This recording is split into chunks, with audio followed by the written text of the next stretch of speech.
Commander Jack Hayes was 3 chapters into a technical manual on quantum drive maintenance when his quarters door burst open with enough force to dent the bulkhead.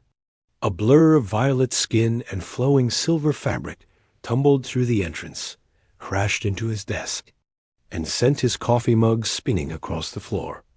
The intruder was Princess Lyra of the Volcari Empire, third in line to a throne that commanded 17 star systems. Jack knew this because her face had been plastered across every diplomatic briefing for the past month. The Volcari delegation was aboard the human vessel Triumph as part of unprecedented peace negotiations, and strict protocols governed every interaction between species. This was not protocol. The princess scrambled to her feet, her luminous golden eyes wide with what Jack could only interpret as panic. She pressed one slender finger to her lips in the universal gesture for silence, then dove behind his bunk. The translucent ceremonial robe she wore billowed around her like captured starlight. Jack stood frozen, manual still in hand. 3 seconds later, the reason for her flight appeared. 2 Volcari guards thundered past his open doorway, their heavy footfalls echoing down the corridor. They were moving fast, scanning with handheld devices that pulsed with blue light. Jack remained perfectly still until their sounds faded into the distance. Only then did he allow himself to look at the alien princess crouched behind his furniture. She peeked out, those enormous eyes meeting his. The Volcari were humanoid, enough to trigger every evolutionary response humans possessed, but different enough to remind Jack that she was decidedly not human. Her skin held an iridescent quality that shifted between violet and deep blue depending on the angle of light. Her features were sharp and elegant, with high cheekbones and a delicate bone structure that seemed almost fragile. 2 small horns curved back from her temples, decorative rather than threatening. "Are they gone?" she whispered. Her voice carried a melodic quality that the translation implant in Jack's ear rendered into flawless English. "Yeah," Jack said slowly. "Mind telling me why the princess of the Volcari Empire just crashed through my door at 3 in the morning? She stood gracefully, brushing imaginary dust from her robes. "I needed to escape from your own guards?" "From my obligation." She moved to his viewport, gazing out at the stars streaking past.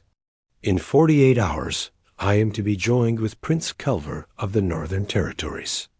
A political arrangement. I wish to see what freedom felt like before my life became a carefully scheduled series of state functions." Jack set down his manual. "So you decided to explore a human warship in the middle of the night? Your species fascinates me." She turned to face him, and something in her expression made Jack's pulse quicken. "You humans fought the Harketh swarm to a standstill when every other species fled or fell. You wage war like demons, but negotiate peace with honor. Your kind lives such brief spans, yet accomplishes so much." She took a step closer. "I wanted to understand. By breaking into random crew quarters?" "Your quarters are not random," Lyra said. "I researched you, Commander Hayes. You led the defense at Kepler Station. Held the line for 6 days with a skeleton crew, while civilians evacuated.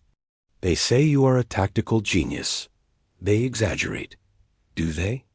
She moved closer still, studying his face with an intensity that made Jack acutely aware he was wearing nothing but standard-issue sleep pants and a worn shirt. "I think humans excel at understatement. It is one of your most curious traits." Jack cleared his throat.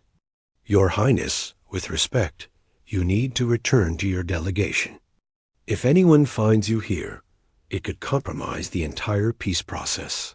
I know." But she made no move toward the door. Instead, she reached up and touched one of his shelves, examining the few personal items he kept. A photo of his family back on Earth, a medal he had never worn, a smooth stone from a beach he had visited during Academy leave. "Tell me something, Commander. Do humans ever tire of duty?" "Every day." The honesty in his answer seemed to surprise her. She smiled, a heartbreakingly beautiful expression. Then we have that in common. Look, Jack said, forcing himself to be practical. I get it. Trust me, I understand what it feels like when your life is not your own. But running from this will only make things worse. I am not running, Lyra said quietly. I am stealing a moment of choice before I surrender all future choices. She met his gaze directly. Is that so terrible? Before Jack could answer, the ship's internal com crackled to life. Captain Morrison's voice filled the small quarters. Commander Hayes, report to the bridge immediately. We have a situation with our guests. Jack reached for his uniform jacket, keying the com. On my way, Captain. When he turned back, Lyra was watching him with an expression he could not quite read. You will tell them where I am, she said. It was not a question. It is my duty. Yes. She nodded slowly. Your duty.